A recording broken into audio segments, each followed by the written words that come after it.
नमस्कार, स्वागत है आप सबका हमारे खास कार्यक्रम देश देशांतर में। मैं हूं कवीन सचान। भारत को आगामी 6 वर्षों के लिए वॉशिंगटन एकॉर्ड में परमानेंट सिग्नेटरी स्टेटस मिल गया है। वॉशिंगटन एकॉर्ड सदस्य देशों की ओर से अंडर ग्रेजुएट इंजीनियरिंग एजुकेशन के लिए दिया जाने वाला अंतर्राष्ट्रीय रिकॉग्निशन का सबसे बड़ा, मैं कहूँ कि अवार्ड कहा जाता है। Washington accord under graduate engineering education की क्वालिटी को लेकर अंतर्राष्ट्रीय स्तर पर इसकी स्वीकार्यता है। वर्ष 1989 में यह अस्तित्व में आया था और पेशेवर इंजीनियरिंग डिग्री धारकों के लिए एक अंतर्राष्ट्रीय मान्यता प्राप्त समझौता है जो हस्ताक्षरकर्ता देशों की अधिकृत एजेंसियों के बीच में होता है। ये समझौता हस्ताक्षरकर्ता देशों की ओर से अधिकृत इंजीनियरिंग कार्यक्रमों को समान तौर पर मान्यता भी देता है। तो आज समझेंगे कि भारत के लिए इसके मायने क्या, और ख़ास तौर पर भारतीय स्टूडेंट्स के लिए इसके मायने क्या हैं, इसका लाभ क्या होगा और अंतर्राष्ट्रीय पटल पर इसके चलते भारतीय छात्रों को किस तरीके की सहूलियत, कहाँ पर क्या मिल सकता है। इसे समझाने के लिए हमारे साथ 3 बेहद खास मेहमान मौजूद हैं। अनिल सहस्त्रबुद्धे हमारे साथ हैं, चेयरमैन हैं all India council for technical education से। सर, बहुत बहुत स्वागत आपका। हमारे साथ पूर्व राजदूत अशोक सज्जनार सर हैं, आपका भी सर बहुत बहुत स्वागत है। और हमारे साथ मौजूद हैं प्रोफेसर एस.सी. हसनैन साहब, जो कि वाइस चांसलर हैं जामिया हमदर्द से। सर, बहुत बहुत स्वागत आपका। शुरुआत मैं करना चाहूंगा अनिल सर आपसे ही, क्योंकि मामला टेक्निकल एजुकेशन और इंजीनियरिंग से जुड़ा हुआ है। आम दर्शकों और छात्रों के नजरिए से असल में ये है क्या वॉशिंगटन एकॉर्ड? हम कई ऐसे छात्र हैं जिन्होंने हमें मैसेज भेजा कि वो पहली बार इसके बारे में सुन रहे हैं। क्या ये चीज है, क्या इसका दायरा है? ये वॉशिंगटन एकॉर्ड जो है, इंजीनियरिंग छात्र जो ग्रेजुएशन होते हैं उनका क्वालिटी का प्रमाण पत्र जैसे है। और कुछ देशों ने मिलके 1979 में एक्रेडिटेशन के लिए वॉशिंगटन एकॉर्ड नाम से एक प्रोसेस शुरू किया, जिसमें 12 इंजीनियरिंग ग्रेजुएट्स के एट्रीब्यूट्स को वेरीफाई करते हुए उसको सर्टिफाई किया जाता है। और ये प्रोसेस जो है उन्होंने वॉशिंगटन एकॉर्ड के नाम से शुरू किया। लेकिन भारत में 1987 से एआईसीटी का जन्म हुआ है, एआईसीटी एक्ट के माध्यम से।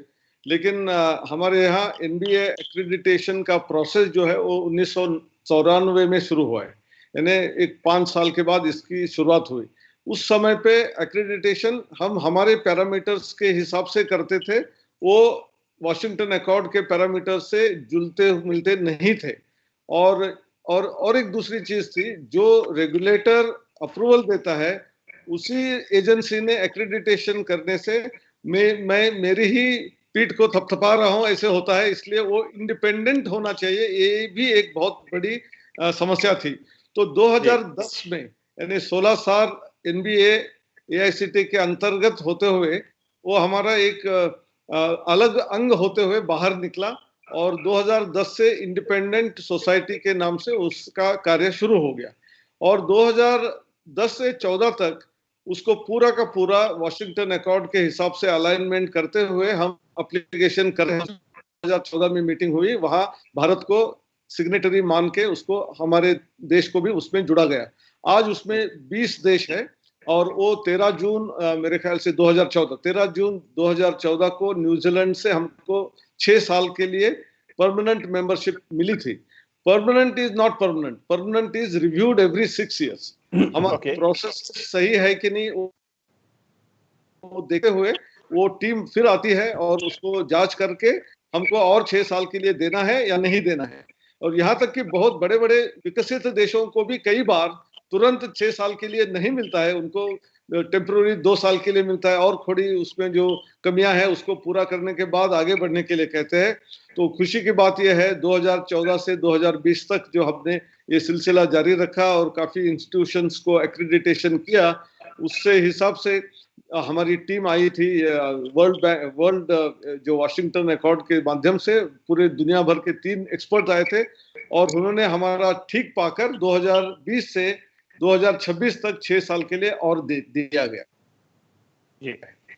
तो ये है हिस्ट्री ऑफ एक्रेडिटेशन। और उसके पर अगर मैं कहूँ जिस तरीके से मानक हैं और खासतौर पर एजुकेशन को लेकर बहुत ही स्ट्रिक्ट मानक कहे जाते हैं, और जब हम अलग अलग यूनिवर्सिटीज की बात करते हैं, कॉलेजेस की बात करते हैं, जो इंटरनेशनल रैंकिंग होती है उसमें बहुत ज्यादा मैं कहूं कि कंपटीशन होता है, और भारत की संख्या जिस तरीके से है कॉलेजेस की, यूनिवर्सिटीज की, उस नजरिए से हमें वो जगह नहीं मिलती है। लेकिन यहां पर अगर वॉशिंगटन रिकॉर्ड में बात करूं, जैसा कि कहा अनिल सर ने कि एक बार फिर से 6 साल के लिए हमें वहां पर जो एक पोजीशन मिल गई है, कैसे से देखते हैं, और क्या ये साफ तौर पर दिखाता है कि टेक्निकल एजुकेशन में हमारे देश में जो तमाम पैरामीटर हैं वो एट पार इंटरनेशनल लेवल को इस वक्त मीट कर रहे हैं या कहीं उससे आगे हैं? देखिए, मैं एक ये कहूँगा, जो ये बहुत ही अच्छा डेवलपमेंट है, क्योंकि अभी शुरुआत हुई है 2014 में, 2014 से 2020 तक, और उसके बाद 6 साल और हमें ये वॉशिंगटन अकॉर्ड की परमानेंट, जो कि बताया गया, अनिल जी ने बताया, जो अभी टोटली परमानेंट नहीं है, 6-6 साल के आपको स्लॉट्स की मिलती है। तो ये बहुत महत्वपूर्ण है, परंतु दो चीज़ें देखिए कविंद्र जी इसमें ध्यान में रखनी पड़ेंगी। एक तो ये है, जो ये अंडर ग्रेजुएट इंजीनियरिंग स्टूडेंट्स के लिए है, ये ऐसा नहीं है जो सभी इंजीनियरिंग स्टूडेंट्स के लिए। अगर आप चाहते हैं पोस्ट ग्रेजुएट स्टूडेंट्स में करना, टेक्नोलॉजी में करना, इंजीनियरिंग टेक्नोलॉजी में, तो उसका एक अलग अकॉर्ड है, उसका सिडनी अकॉर्ड है और डबलिन अकॉर्ड है। परंतु अगर हम अंडर ग्रेजुएट में देखें तो वो वॉशिंगटन अकॉर्ड उससे डील करता है। दूसरी चीज है, जो अकॉर्ड है, जो NBA national board of accreditation है, ये के इंस्टीट्यूशंस को नहीं देता है मान्यता, ये इंस्टीट्यूशंस को नहीं देता है, परंतु प्रोग्राम्स को देता है, कोर्सेज को देता है। किसी भी इंस्टीट्यूशन में अगर वो अंडर ग्रेजुएट टीचिंग कर रहे हों इंजीनियरिंग में, और उसमें करीब 20 अगर कोर्स वो दे रहे हैं, तो उसमें हो सकता है जो एनबीए ने उनको अप्रूव किया हो, करीब 10 को किया हो या 12 को किया हो।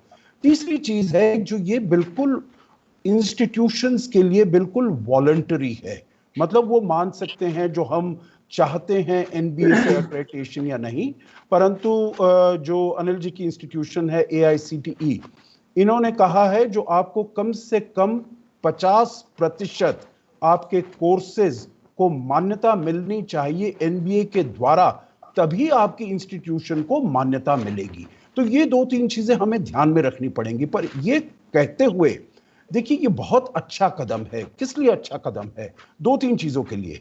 अगर हमारे अंडर ग्रेजुएट स्टूडेंट्स जाना चाहते हैं बाहर देशों में, हायर स्टडीज को वो आप परस्यू करना चाहते हैं, तो अगर आप ऐसे इंस्टीट्यूशन हैं जहां पर जो आपने कोर्स किया है वो एनबीए के द्वारा मान्यता प्राप्त है और वॉशिंगटन अकॉर्ड में वो इंक्लूडेड है, तो आपकी क्वालिटी उनको एकदम मालूम चल जाएगी that you belong to a certain high quality.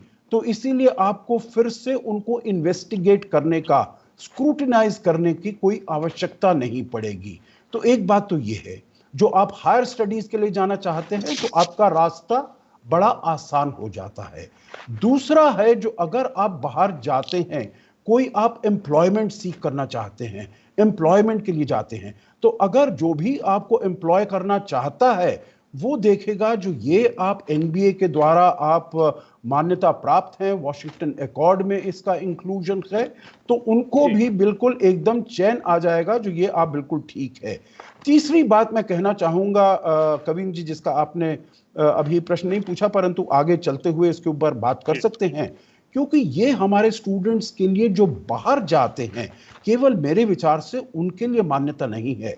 देखिए, हम भारत में कह रहे हैं जो हमको मैन्युफैक्चरिंग हब बनना है, हमको अपनी इंजीनियरिंग की जो एजुकेशन है उसके लेवल को, उसके स्टैंडर्ड को हमको इंक्रीज करना है, हमको मेक इन इंडिया बनाना है, उसको सफल बनाना है, हमको अच्छे इंजीनियर्स की आवश्यकता है। और ये जो है वॉशिंगटन अकॉर्ड में जो भी अगर आपके कोर्सेज प्रोग्राम्स उसमें अप्रूव होते हैं, इसका मतलब है जो हमारे जो स्टूडेंट्स हैं वो एक हायर लेवल के हैं। तो अपने चाहे हम डोमेस्टिक कारणों के लिए कहें या हमारे जो स्टूडेंट्स है बाहर जाना चाहते हैं, दोनों कारणों में मेरे विचार से एनबीए की मान्यता और वॉशिंगटन अकॉर्ड में इसकी सदस्यता बहुत ही महत्वपूर्ण है और बहुत ही अच्छा कदम है। हसनैन साहब, तो जैसा कि दोनों पैनलिस्ट ने कहा, एक और बड़ा जो मैं समझना चाह रहा हूं फर्क, क्योंकि अभी तक जिस तरीके से अलग अलग देशों में डिग्री कोर्सेज में ही उसमें मैं कहूं कि समानता नहीं थी। किसी एक्स कंट्री या भारत का कोई एक कोर्स दूसरी कंट्री में किसी दूसरी वरीयता के श्रेणी में आता था, उसके लिए आपको एक्स्ट्रा 1 साल का कोर्स करना पड़ता था। और अगर हम वॉशिंगटन अकॉर्ड को समझूं तो साफ तौर पर ये एक मददगार होगा कि वो कोर्सेज, डिग्री कोर्सेज इक्विवेलेंट होंगे उन तमाम देशों में जो कि उसके सिग्नेटरी हस्ताक्षर करता है। ये भारत के लिए एक बहुत बड़ी उपलब्धि है। ये अकॉर्ड तकरीबन 1989 में पहला शुरू हुआ था और उस समय मात्र 6 या 7 कंट्रीज मिलकर के ये करते थे और उसमें जो लीडिंग कंट्री थी उसके बाद 25वीं सालगिरह जब उन्होंने मनाई 2014 में, तो उन्होंने इस अकॉर्ड का विस्तार किया और उसके बाद कई और कंट्रीज को इंक्लूड किया और आज के डेट में कोई 25 कंट्रीज इसके मेंबर हैं। इसकी सबसे बड़ी जो उपलब्धि है कि जैसा कि अनिल जी ने और अशोक जी ने भी बताया कि ये संस्थान को मान्यता नहीं देता है, ये आपके कोर्स प्रोग्राम को मान्यता देता है और वो बहुत अच्छी चीज। संस्थान की मान्यता तो हमारे यहाँ ऑलरेडी बाहर में विदेशों में कई संस्थान की IITs बड़े अच्छे उनका नाम माना जाता है और IIT के जो ग्रेजुएट हैं उनको कुछ कहने की जरूरत ही नहीं पड़ती है कि मैंने क्या किया क्या नहीं किया। आपका IIT का लेबल काफी आपके लिए रफ है। IIT के बाद भी अच्छे संस्थान हैं जो NITs हैं और भी दूसरे जो इंजीनियरिंग कॉलेजेस हैं उनकी भी मान्यता है। लेकिन ये छोटे छोटे डिग्री कॉलेज हैं, छोटे छोटे यूनिवर्सिटीज हैं, उनकी जो प्रोग्राम है उसमें सब बच्चे तो IIT में जा नहीं सकते, सब बच्चे तो बड़े बड़े संस्थान में जा नहीं सकते। उनके लिए ये बहुत बड़ी उपलब्धि है। ये एक मानकता हो गई है कि भाई आप सभी एक ही लेवल प्लेइंग फील्ड पर हैं। आपका जो कोर्स का मटेरियल है, आपकी जो पढ़ाई होती है, it is as good as दुनिया के टॉप इंस्टीट्यूशन। और आज के डेट में अगर आप देखेंगे कौन कौन लोग वाशिंगटन अकॉर्ड के मेंबर हैं, अमेरिका है, UK है, साउथ कोरिया है, हांगकांग है, अफ्रीका है, जापान है, बड़े सिंगापुर है। जहाँ जहाँ एजुकेशन मायने रखता है, जहाँ जहाँ एजुकेशन की मान्यता से लोग आगे विकसित हो रहे हैं, वहाँ इस अकॉर्ड को बहुत इससे लिया जाता है कि बहुत समथिंग वेरी आउटस्टैंडिंग। तो वॉशिंगटन अकॉर्ड में जो सबसे बड़ी एडवांटेज मिलेगी लोगों को कि आपने एजुकेशन कहाँ से किया है और आपको अपने कंट्री में, अपने देश में रह करके भी मान्यता बाहर के लोग देंगे, ये बहुत बड़ी बात है। अनिल सर, 2-3 चीजें और थोड़ा सा मैं समझना चाहूंगा। एक तो ये कि जब संस्थान की बजाय एक डिग्री को या एक ओवरऑल मैं कहूं कि कोर्स को मान्यता मिलती है, उसका फर्क स्टूडेंट के लेवल पर, उसके बेनिफिट के लेवल पर क्या नजर आता है? और दूसरा ये कि क्या भारत में जिस तरीके से बीच में कहा जा रहा था कि इंजीनियरिंग के बहुत सारे कॉलेजेस खुले, इंजीनियरिंग में स्टूडेंट्स का फ्लो बहुत ज्यादा था, लेकिन आउटपुट या फिर जो मैं कहूं कि पोटेंशियल था वो कंपनियां कह रही थी कि हमारे लेवल पे नहीं है। इस तरह के अकॉर्ड में जाने के बाद एट पार हम हो जाएंगे और जो रोजगार को लेकर चिंताएं थी इंजीनियरिंग सेक्टर में खासतौर पर, वो हमारी दूर हो पाएंगी। नहीं, ये इंस्टीट्यूशनल एक्रेडिटेशन और हमारा प्रोग्राम एक्रेडिटेशन, इसका फर्क जानना चाहिए।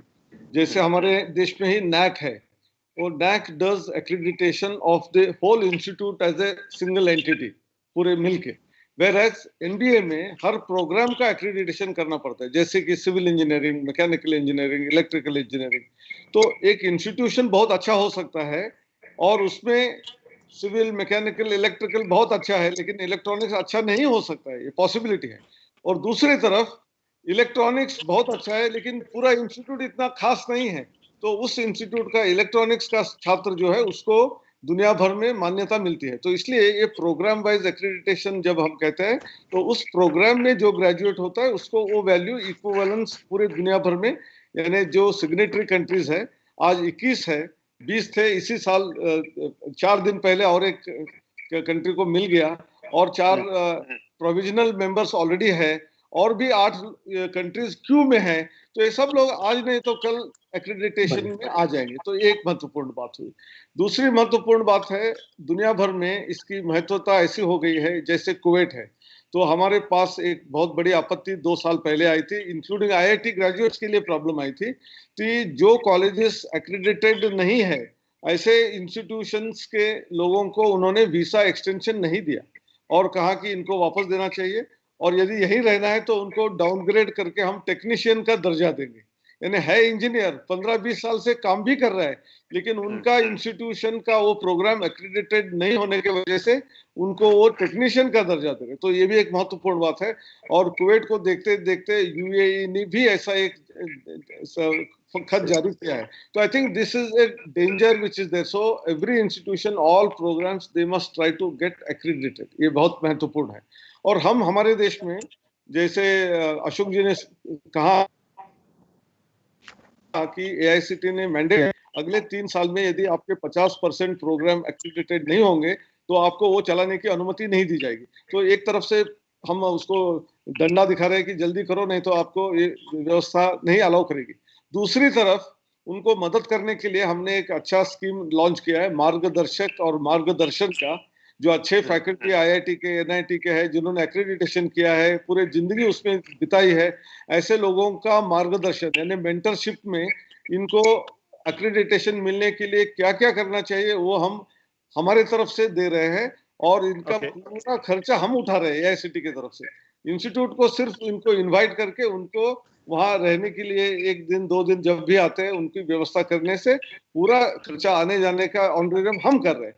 तो एक्रेडिटेशन कितना महत्वपूर्ण है, इसका महत्व जानते हुए हमने ये सब चीजें धीरे धीरे करने शुरू किए।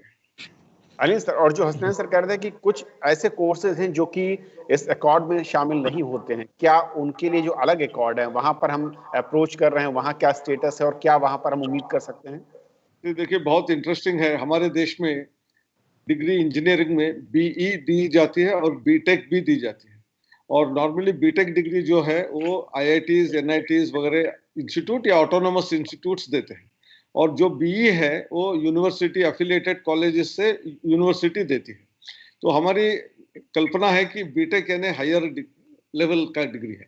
आप ऑस्ट्रेलिया में जाइए, ऑस्ट्रेलिया में बीटेक यानी वो लाइक वोकेशनल डिग्री है और बीई डिग्री जो है उसको हायर लेवल मानते हैं। तो ऐसा बहुत सारा चीज है जिसमें आईटी जो है, हमारा आईटी और कंप्यूटर साइंस में ज्यादा फर्क नहीं है, लेकिन फिर भी वो लोग मान्यता नहीं देते। इसलिए हम not only Seoul accord, Dublin accord, Sydney accord, 3 अलग अलग अकॉर्ड है। कोई टेक्नीशियन लेवल का है, कोई डिग्री लेवल का है, कोई वोकेशनल का है। तो ये सब में हमको जाना चाहिए। हमने एमएचआरडी को रिक्वेस्ट किया है कि इसके लिए भी एक संस्था निर्माण करते हुए, या एनबीए को ही, इसमें भी हम एक सिग्नेटरी होने की जरूरत है और उस दिशा में हम कदम आगे बढ़ा रहे हैं। ओके अशोक सर, जो दूसरे अकॉर्ड हैं वहां पर मैं कहूं कि एंट्री और किस तरीके से उसका इम्पैक्ट और जो प्रोसेस है वहां पर हमने भले देर से शुरू किया है, लेकिन उम्मीद है कि धीरे धीरे हम वहां पर भी प्रवेश पा लेंगे। जी बिल्कुल, आप ठीक कह रहे हैं, क्योंकि ये वाला जैसे बताया गया जो 2014 से हमने किया है, एनबीए इस्टेब्लिश हुआ 2010 में। हालांकि अगर देखा जाए तो हमने प्रोविजनल मेंबरशिप तो वॉशिंगटन अकॉर्ड की 2007 में हमको मिल गई थी। तो 2007 से लेकर 2014 तक हमारी प्रोविजनल उसमें मेंबरशिप रही। 2014 के बाद जैसे हमारे दोनों स्टीम पैनलिस्ट ने बताया है, हम परमानेंट मेंबर बन गए हैं। तो हमारे पास अब तजुर्बा है, हमारे पास अब एक्सपीरियंस है। और देखिए, ये जो एनबीए है ये न केवल engineering, under graduate engineering degrees को मान्यता देता है, परंतु ये मैनेजमेंट के कोर्सेज को भी मान्यता देता है।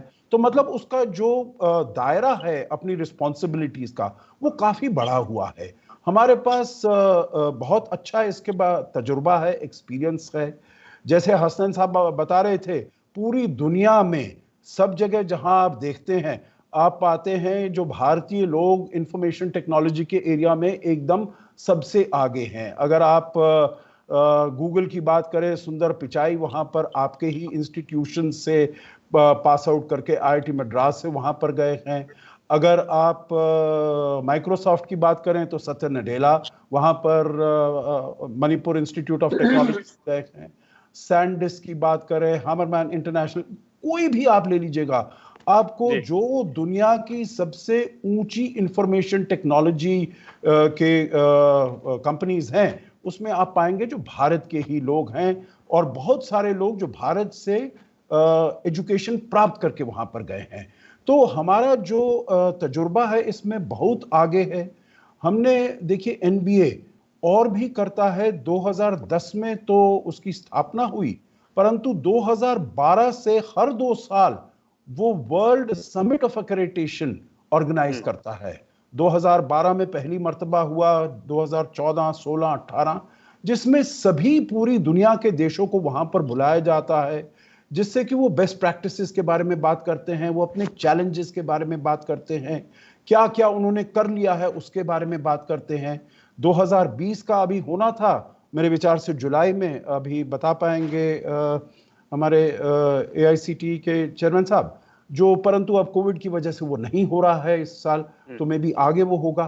तो मैं ये कहना चाहता हूं जो हमारे पास तजुर्बा है, एक्सपीरियंस है और हमारा नेटवर्क बड़ा अच्छा है, कनेक्टिविटी बड़ी अच्छी है पूरे उसमें और देशों में, तो चाहे वो सिडनी एकॉर्ड हो, चाहे वो डबलिन एकॉर्ड हो, चाहे वो सोल एकॉर्ड हो, मेरे विचार से अगर एक बारी हम ये ठान लेते हैं, निश्चय कर लेते हैं, निर्णय कर लेते हैं जो हमको उसका भी सदस्य बनना है, तो मेरे विचार से उसमें कोई हमें दिक्कत नहीं आएगी। दूसरी बात एक मैं छोटी सी कहना चाहूंगा, जो देखिए हम काफी आगे तक मूव कर गए हैं। पहले जो हुआ करता था, जो हम इनपुट्स पर बेस करते थे, किसी इंस्टीट्यूशन का इंफ्रास्ट्रक्चर कैसा है, अब हमारा सारा सिस्टम ही इंजीनियरिंग का आउटकम बेस्ड एजुकेशन हो गया है, आउटकम बेस्ड सिस्टम हो गया है, और उसमें हमने बहुत ही ज्यादा हमको महारत हासिल हुई है, हमने उसमें बहुत ही आगे चले गए हैं। और चाहे वो प्रोग्राम एजुकेशन ऑब्जेक्टिव्स हो, चाहे वो प्रोग्राम आउटकम्स हो, चाहे वो करियर आउटकम्स हो, मतलब नैरो बेस्ड हो या ब्रॉडर बेस्ड हो, सब जगह में हमको इसका तजुर्बा है। तो इसको दूसरे उसमें ट्रांसफर करने में मेरे विचार से हमको कोई मुश्किल नहीं आनी चाहिए। हसनैन सर, क्योंकि अब जबकि हम इस एकॉर्ड के थ्रू बहुत सारे देशों में इंजीनियरिंग डिग्री को लेकर सिमिलरिटी यानी कि एक लेवल पर आ गए हैं, इससे कहीं ना कहीं उन तमाम हजारों लाखों छात्र जो कि विदेश में पढ़ने का सपना या फिर उनकी एक की मजबूरी, जिसको वो मानते थे कि शायद वो सुपीरियर है, वो खत्म होनी चाहिए और देश में रहकर ही हमारे संस्थानों के थ्रू वो शिक्षा ले सकते हैं, इसमें कहीं हमें डिजिटल या ऑनलाइन की तरफ भी हम कदम बढ़ाकर इसको क्या सहूलियत दे सकते हैं, देनी चाहिए आपकी राय में? बहुत बहुत उचित प्रश्न आपने पूछा है।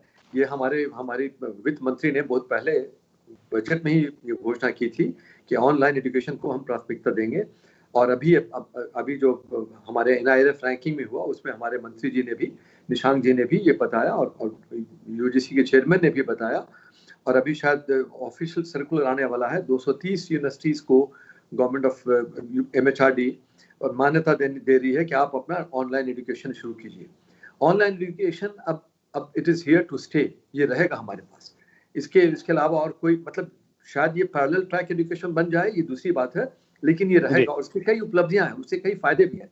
और maybe this is not the time to discuss about online education, but online education is becoming a necessity for, खास तौर करके क्योंकि कोविड के बैकग्राउंड में। तो ये तो जरूरी है कि हम ऑनलाइन एजुकेशन में, अब लोग, बच्चे जो हमारे हैं जिनका एडमिशन IIT में नहीं हुआ, जिनका एडमिशन NIT में नहीं हुआ, तो वो लोग कोशिश करेंगे कि ऑनलाइन एजुकेशन से अच्छे इंस्टीट्यूशंस में इस सब्जेक्ट में हम डिग्री ले लें, और उसमें उनका खर्चा भी कम है, उनको ना तो फीस देनी पड़ेगी हॉस्टल की, ना तो खाने पीने का खर्चा है, कुछ भी नहीं है। तो यूनिवर्सिटीज के लिए भी बहुत बड़ा, it's a new game changer मेरे हिसाब से। और हम लोग पूरी कोशिश में हमदर्द ने साइन किया है अपग्रेड के साथ to start online education. 5 programme हम लोगों ने शुरू किया है ऑनलाइन एजुकेशन। जहाँ रही बात IT की, तो IT में तो हम लोग की ऑलरेडी लीडरशिप है विश्व में।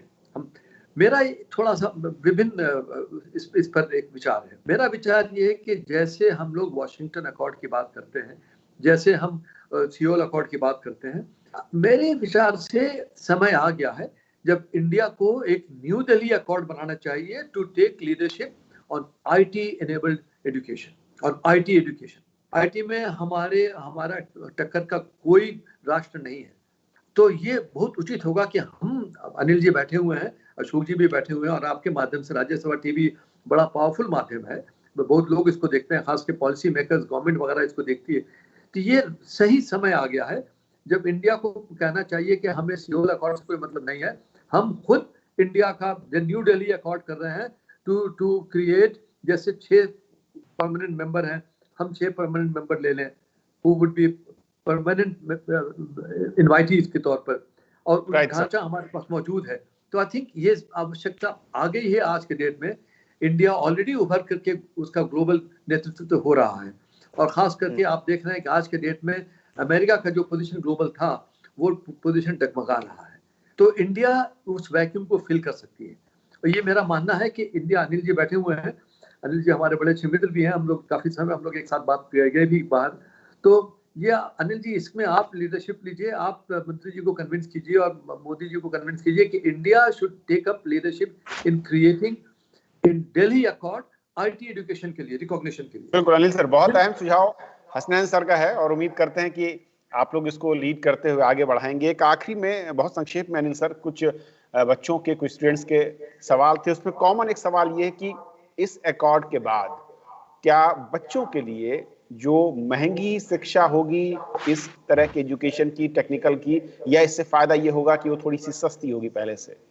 आप ऑनलाइन की बात कर रहे हैं कदापि, तो ऑनलाइन से cost of education can be reduced easily, क्योंकि हम डिस्टेंस मोड स्टूडेंट्स अपने अपने घर में इंटरनेट के माध्यम से जब कोर्स ले रहे हैं, तो नेचुरली वो इंफ्रास्ट्रक्चर का खर्चा हो या फैकल्टी के जो खर्चा है उसमें काफी कमी आ सकती है, इसलिए इसमें से छात्रों को फी देने का जो है वो कम हो सकता है। दूसरा, उसके पहले ही 20% हमने स्वयं के माध्यम से यानी मुक्स कोर्सेज को लेने के लिए प्रावधान दिया है, और उसको बढ़ाते हुए 40% भी करने की हमारी सूचना है। तो 20 से 40% जब कोर्सेज, थियोरेटिकल कोर्सेज कर सकते हैं, लेकिन ये पूरे का पूरा ऑनलाइन इंजीनियरिंग शिक्षा नहीं हो सकती है, क्योंकि इसमें काफी प्रैक्टिकल चाहिए, उसके बाद हाथ से काम करने वाले मशीन्स के ऊपर काम करना चाहिए। तो इसलिए ये मिक्स्ड मोड या हाइब्रिड मोड या ब्लेंडेड मोड या फ्लिप्ड मोड, अनेक नामकरण किए गए लोगों ने, तो उस माध्यम से आधा इसमें आधा उसमें करना पड़ सकता है। शुक्रिया सर, क्योंकि वक्त कम है, मैं आप तीनों लोगों का शुक्रिया करना चाहूंगा कि बहुत ही अहम मसले पर आपने अपने विचार रखे और समझाया हमारे दर्शकों के असल में वॉशिंगटन अकॉर्ड का मतलब क्या है, इसके मायने क्या हैं, भारत के इसमें 6 साल के लिए और इसमें मेंबरशिप मिलने का मतलब क्या है स्टूडेंट्स के लिए, देश के लिए और शिक्षा के लिए। तो आज फिलहाल इतना ही। नमस्कार। धन्यवाद। नमस्कार।